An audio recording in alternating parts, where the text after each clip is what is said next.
Doctor prescription మేరకు మాత్రమే, నిజంగా మీకు జబ్బు ఉన్నప్పుడు మాత్రమే, అది కూడా ఎన్ని రోజులు వాడాలో అన్ని రోజులు డాక్టర్ సలహా మేరకు మాత్రమే వాడాలి. ఉదాహరణకి యాంటీబయాటిక్సే ఉన్నాయనుకుందాం. చాలామంది జలుబు దగ్గు రాగానే ఇంతకుముందు ఎప్పుడో ఇంట్లో మిగిలిపోయినవి ఒకటో రెండో యాంటీబయాటిక్స్ ఉంటే ఒక రోజో 2 రోజుల్లో వేసుకోవటం. లేదు జలుబు దగ్గు వచ్చినప్పుడు ఒకవేళ నిజంగా యాంటీబయాటిక్ వాడాల్సి వస్తే కూడా దానికి సంబంధించిన యాంటీబయాటిక్ కాకుండా ఇంట్లో ఏది ఉంటే అది వేసుకోవటం. లేదా ఫార్మసీకెళ్ళి ఏదో ఒక యాంటీబయాటిక్ తెచ్చుకొని వాడేయటం. ఇలాంటివి చేస్తూ ఉంటారండి. అసలు ఏ మెడిసిన్ అయినా, అది పారాసిటమాల్ అయినా సరే, నిజంగా ఏదో మామూలు కొంచెం నొప్పి వచ్చిందనుకోండి, ఏదన్నా నొప్పి వేడి కాపడం పట్టుకుంటా ఉంటారు. ఓల్డ్ టైంలో ఉప్పు వేడి చేసి దాన్ని బట్టలో చుట్టి పెడుతూ ఉంటారు. లేదా దెబ్బ తగిలింది, ఎక్కడైనా బ్లీడింగ్ అవుతుంది, ఐస్ పెడతామంటారు, ప్రెషర్ పెట్టడం అంటారు. ఇలా చాలా హౌస్ రెమెడీస్. మెడిసిన్ అంటే ఏంటండి, ఇప్పుడు ఇంట్లో దొరికే అల్లం కూడా మెడిసిన్ అవ్వచ్చు. జీలకర్ర కూడా మెడిసిన్ అవ్వచ్చు. అసిడిటీ ఉంటే మన పెద్దవాళ్ళు కాస్త జీలకర్ర వాము నవ్వులుతారు. డైజెషన్ సరిగ్గా లేకపోతే కొన్ని మందులు తీసుకుంటూ ఉంటారు. చిన్నవి ఇంట్లో చిట్కాలు. చాలా విషయాలలో ఈ చిన్న వాటితోనే పని అయిపోతుంది. అసలు మెడిసిన్స్ వాడాల్సిన అవసరం లేదు. మెడిసిన్స్ ఎందుకు ఇంత ఎక్కువగా వాడాల్సి వస్తుంది అంటే, అందులో చాలా వరకు కూడా ఏంటంటే, మీరు ఒక డాక్టర్ దగ్గరికి వెళ్ళినప్పుడు అక్కడ పొరపాట్లు రకరకాలుగా జరుగుతూ ఉన్నాయి. ఒకటి, అసలు డాక్టర్ సలహా లేకుండా తీసుకోవటం. 2, మెడికల్ షాపుల్లోంచి తీసేసుకోవటం. 2, 3, ఇంట్లో అవైలబుల్ ఉంది కాబట్టి ఏదో ఒకటి వేసేసుకోకపోవడం. అలాంటి సందర్భాల్లో చాలా సందర్భాల్లో డేట్ అయిపోయింది ఉంటుంది. వాడు ఒక ముక్క ఇచ్చి ఉంటాడు మీకు. ఆ ముక్క డేట్ ఉందో లేదో తెలీదు. అది అసలు ఏమందో కూడా తెలీదు. దాని మీద ఏమీ ఉండదు. ఇది అదే అనుకొని ఊహించుకొని వేసుకొని రియాక్షన్లు వచ్చి మా దగ్గరికి వచ్చే వాళ్ళని చాలామందిని చూస్తూ ఉంటాం. సో ఒక మెడిసిన్ అనేది అది చాలా ఇంపార్టెంట్ అండి. దాని మీద అవగాహన పెంచుకొని ఎప్పుడు వాడాలి, ఎప్పుడు వాడకూడదు, ఏ సందర్భాల్లో వాడాలి, వాడితే ఎన్ని రోజులు వాడాలి. యాంటీబయాటిక్ వాడితే మీరు 5 నుంచి 7 రోజులు వాడాలి. 2 రోజులు వాడి ఆపేస్తే ఏమవుతుంది?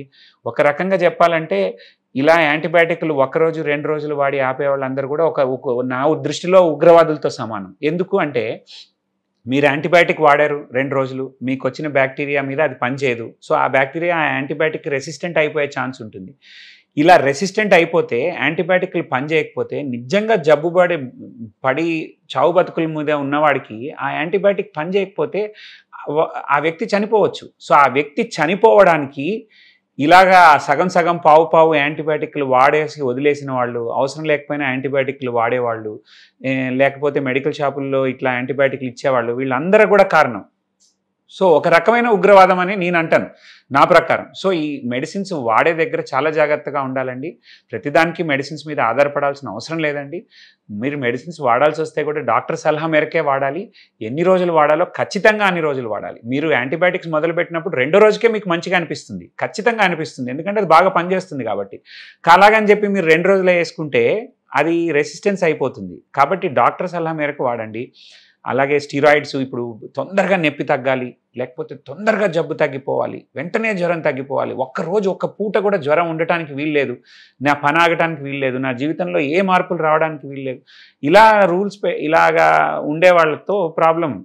అండ్ అదే సమయంలో ఇప్పుడు మీరు డాక్టర్ దగ్గరికి వెళ్ళినప్పుడు కౌన్సిలింగ్ చేసి మాత్రమే పంపిస్తే, నేను ఇంత దూరం వచ్చి ఇంత ఫీజు కట్టి డాక్టర్ దగ్గరికి వెళ్తే నాకు ఏ మందులు ఇవ్వలేదు అనే ఫీలింగ్లో ఉంటారు. కాబట్టి ఏదో విటమిన్ ట్యాబ్లెటో, ఏదో ఒక యాంటీబయాటిక్, లేకపోతే మల్టీవిటమిన్, ఇలాంటివి కూడా ఇటు సైడ్ నుంచి కూడా పొరపాట్లు జరుగుతూ ఉన్నాయి. So the temptation to write medicines అనేది చాలామంది తగ్గించుకోవాలండి.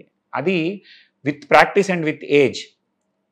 సో డాక్టర్స్లో కూడా ఏంటంటే, ప్రాక్టీస్ మొదలుపెట్టిన కొత్తలో ప్రతిదాన్ని నేను వెంటనే ట్రీట్ చేయాలి, వైద్యం చేసేయాలి, నేను ఈ మందు పెట్టేయాలని ఆలోచనతో ఉంటాం. అదే ప్రాక్టీస్లో ముదురుతున్న కొద్దీ when you get the wisdom, you know that ఎక్కడ అసలు ఏం వాడకూడదు, ఎక్కడ ఎంత మినిమల్గా వాడాలి అనేది నేర్చుకుంటాం.